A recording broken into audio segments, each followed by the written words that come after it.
तो आइए दोस्तों, आज हम एक्सप्लेन करने वाले हैं शैतान मूवी को। तो वीडियो को शुरू करते हैं, और अगर वीडियो अच्छा लगे तो वीडियो को लाइक जरूर कीजिएगा और इसी तरह की वीडियोस पाने के लिए आप हमारे चैनल को सब्सक्राइब भी कीजिएगा ताकि आपको इस तरह के लेटेस्ट और फ्रेश कंटेंट मिलते रहे। तो फिल्म की कहानी शुरू होती है जानवी नाम की लड़की से, जो कि अपने बॉयफ्रेंड के साथ कॉलेज से अपने घर आने वाली थी। लेकिन थोड़ी देर में यहाँ पर जानवी के पिता आ जाते हैं, जो कि कोई और नहीं बल्कि अजय देवगन है, जिनका नाम है कबीर। दरअसल में कबीर जो है वो एक पायलट है और उसे कुछ दिनों की छुट्टी मिली है, इसलिए उसने सोचा कि वो कुछ दिन अपनी फैमिली के साथ बिताएगा। जब वो घर लौट रहा था तो उसने सोचा कि वो अपनी बेटी को कॉलेज से लेते हुए जाए। तभी जानवी अपने पिता से कहती है कि कॉलेज के बच्चे जो है वो घूमने के लिए जा रहे हैं और वो भी चाहती है कि वो उनके साथ घूमने के लिए जाए। लेकिन यहाँ पर कबीर जो है वो उसे साफ मना कर देता है कि वो कहीं पर भी नहीं जाएगी। कबीर कहता है कि उसने कुछ दिन की छुट्टी ली है तो उसे कुछ दिन मेरे साथ ही बिताने होंगे। कबीर की फैमिली जो है वो एक खुशहाल फैमिली है और बहुत छोटी फैमिली है, जिनमें कबीर की पत्नी ज्योति, उसकी बेटी जानवी और एक और छोटा बेटा ध्रुव है। और वो लोग अपनी फैमिली में बहुत ज्यादा खुश रहते हैं। लेकिन जानवी अभी भी अपने पिता से जिद कर रही थी कि वो कॉलेज के बच्चों के साथ घूमने के लिए जाए, इसलिए यहाँ पर कबीर को मानना पड़ता है और वो जानवी से कहता है कि मुझे सारे ट्रेवलर्स की डिटेल्स चाहिए। लेकिन उससे पहले वो लोग हमारे फार्म हाउस में कुछ दिनों के लिए रहने के लिए जाएंगे। तो वो अगले ही दिन फार्म हाउस के लिए निकल पड़ते हैं। तो बीच रास्ते में वो एक रेस्टोरेंट में रुकते हैं, वहाँ पर कुछ खाना वगैरह ऑर्डर करते हैं, लेकिन जानवी वो नहीं खाती है क्योंकि वो काफी ऑयली था।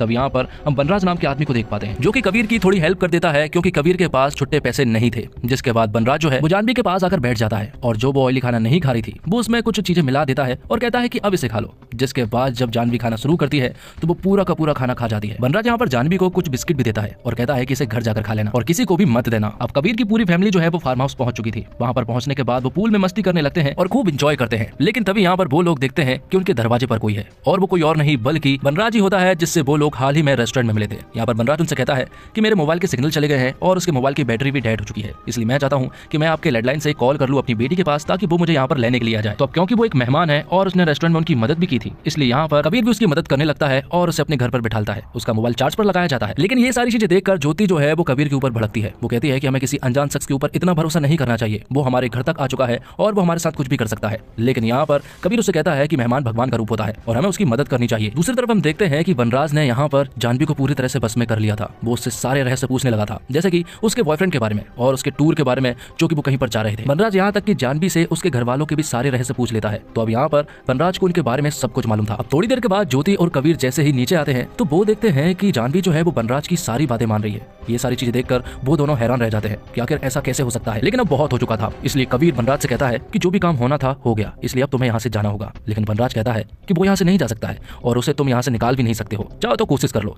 जिसके बाद कबीर उसका हाथ पकड़कर बाहर निकालने लगता है। लेकिन तभी बनराज जानवी से कहता है कि अपने पिता से कहो कि मुझे रोको और मुझे कहीं भी मत जाने दो। जिसके बाद जानवी उसके सामने आती है और उसे रोकती है और कबीर को धक्के मारते हुए पीछे कर देती है और कहती है कि अंकल यहाँ से कहीं भी नहीं जाएंगे। अब ये चीजें सुनने के बाद कबीर और ज्योति पूरी तरह से शॉक रह जाते हैं और बनराज जाकर फिर से सोफे पर बैठ जाता है। बनराज यहाँ पर कबीर को बताता है कि तुम्हारी बेटी मेरी पूरी तरह से बस में है, मैं जो भी बोलूंगा वो करेगी। लेकिन उन्हें सब मजाक लग रहा था, इसलिए बनराज यहाँ पर जानवी से कहता है कि वो चाय पत्ती के पैकेट को खा जाए। जिसके बाद वो चाय पत्ती के पैकेट को खोलती है और चाय पत्ती को खाना शुरू कर देती है। ये देखकर जानवी की माँ ज्योति पूरी तरह से घबरा जाती है और वो जानवी को ये सब करने से रोकती है। तो बनराज यहाँ पर जानवी के पेरेंट्स से कहता है कि अगर मैंने जानवी को कुछ करने को कहा और अगर उसने नहीं किया तो मैं फिर उससे और भी कुछ बड़ा कर पाऊंगा।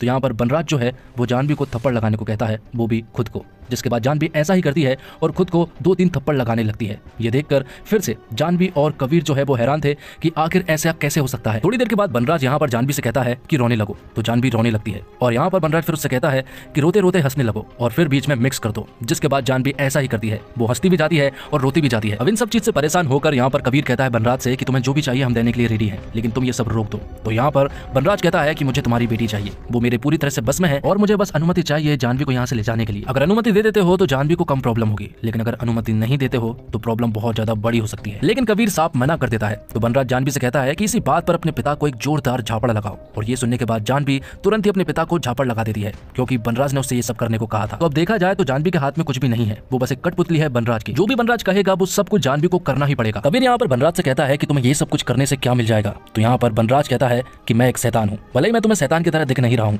लेकिन जो चीज दिखती नहीं है वो जरूरी नहीं कि वो होती ही नहीं है। मुझे तुम्हारे मुंह से सिर्फ ये सुनना है कि तुम हमारी बेटी को लेकर जा सकते हो, क्योंकि अगर ये तुमने नहीं कहा तो शायद भविष्य में जानवी के सामने तुम्हारा प्यार आ सकता है और वो वशीकरण से मुक्त हो सकती है। इसलिए मुझे सिर्फ और सिर्फ तुम्हारी अनुमति चाहिए और अगर वो नहीं दोगे तो जानवी को बहुत ज्यादा तकलीफ होगी। लेकिन कबीर अभी भी मना ही कर रहा था। तब ये सुनने के बाद बनराज जानवी को एक लात मारता है, लेकिन ये बहुत ज्यादा हो चुका था और कबीर के बर्दाश्त से बाहर निकल चुका था, इसलिए वो यहाँ पर बनराज को बुरी तरह से मारने लगता है। लेकिन तभी बनराज जानवी से कहता है कि वो अपने छोटे भाई ध्रुव को बुरी तरह से जख्मी कर दे और ये सुनने के बाद जानवी अपने छोटे भाई के सर को एक पिल्लर में दे मारती है, जिस वजह से वो बुरी तरह से घायल हो जाता है और कबीर और ज्योति जो है वो ध्रुव का ख्याल रखने के लिए छत पर चले जाते हैं और उसकी पट्टी वगैरह करते हैं। अब कबीर ज्योति से कहता है कि हमें कुछ ना कुछ करना पड़ेगा वरना ये आदमी हमारे पूरे परिवार को मार देगा। तभी कबीर को याद आता है कि उसके बैग में ऑफिस का एक मोबाइल रखा है जिससे कि वो लोग कांटेक्ट कर सकते हैं, क्योंकि वनराज ने जानवी से कहलवा कर उनके सारे मोबाइल फोन और लैंडलाइन को तोड़वा दिया है। ज्योति और कबीर जैसे ही लॉबी में फिर से जाते हैं तो यहाँ पर अब वनराज पहले से गुस्से में था, क्योंकि यहाँ पर कबीर ने उसके ऊपर हाथ उठाया था। तो वनराज जानवी से कहता है कि अगर तुम्हारे माता पिता मेरे करीब आते हैं तो बिना रहम किए अपने माता पिता को चाकू से मार डालना। तब तक के लिए वो थोड़ा रेस्ट कर रहा है। इतना बोलने के बाद वो रेस्ट करने लगता है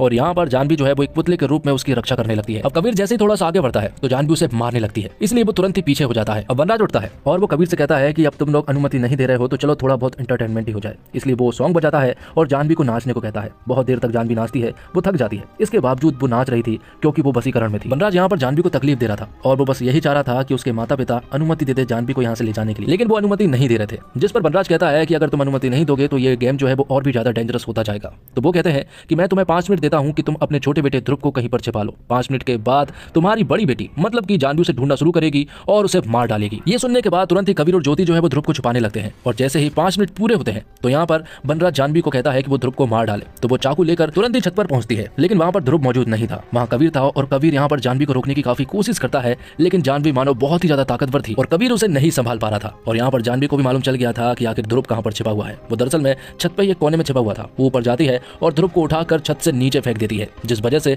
ध्रुव जो है वो बुरी तरह से जख्मी हो जाता है और अब मरहम पट्टी से काम नहीं चलेगा क्योंकि अब उसे हॉस्पिटल ले जाना होगा। इसलिए यहाँ पर कबीर और ज्योति को कहना ही पड़ता है कि वो हमारी बेटी को ले जा सकता है, क्योंकि उन लोगों को अपने बेटे की भी जान बचानी थी, इसलिए उन्होंने अनुमति दे दी थी। लेकिन जाने से पहले कबीर एक आखिरी बार अपनी बेटी जानवी से मिलना चाहता था। वो उससे गले मिलता है और इसी बहाने वो उसके जेब में अपना ऑफिस वाला मोबाइल फोन डाल देता है और लोकेशन भी ऑन कर देता है, जिसके बाद वनराज जानवी को अपने साथ ले जा लेता है। और यहाँ कबीर अपनी पत्नी ज्योति से कहता है कि वो ध्रुव को हॉस्पिटल ले जाए। तो ज्योति ध्रुव को हॉस्पिटल ले जाने लगती है और यहाँ पर कबीर जो है वो वनराज का पीछा करने लगता है, क्योंकि कबीर को मालूम है कि वो लोग कहाँ पर जा रहे हैं, क्योंकि कबीर ने जानवी के जेब में एक मोबाइल फोन डाल दिया है और उसका लोकेशन भी ऑन है और अब वो उसे ट्रैक करते हुए वनराज के अड्डे पर पहुंच रहा है।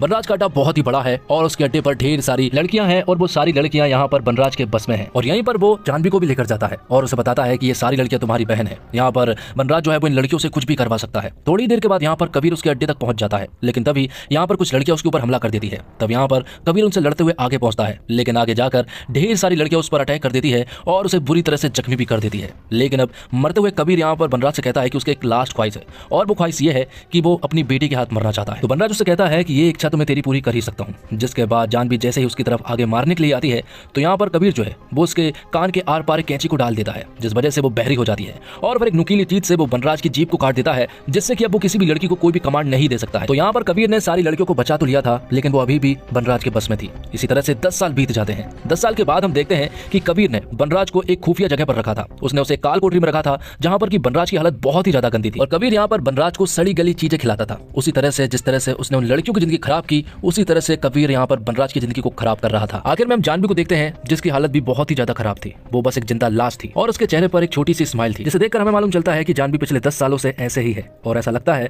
कि शायद जानवी जिंदगी भर ऐसे ही रहेगी। वो इसलिए क्योंकि वनराज ने जानवी को वसीकरण से मुक्त नहीं किया था। और यहाँ पर हमें कबीर की फैमिली के बारे में भी नहीं बताया गया। दरअसल में ज्योति जब ध्रुव को लेकर हॉस्पिटल जा रही थी तो शायद बीच में उनका एक्सीडेंट हो गया था, जिस वजह से शायद उन दोनों की ही जान चली गई थी। लेकिन फिल्म में ऐसा कुछ भी नहीं दिखाया गया। बस इतना बताया गया कि कबीर के साथ अब उसकी पत्नी ज्योति और उसका बेटा ध्रुव नहीं है। तो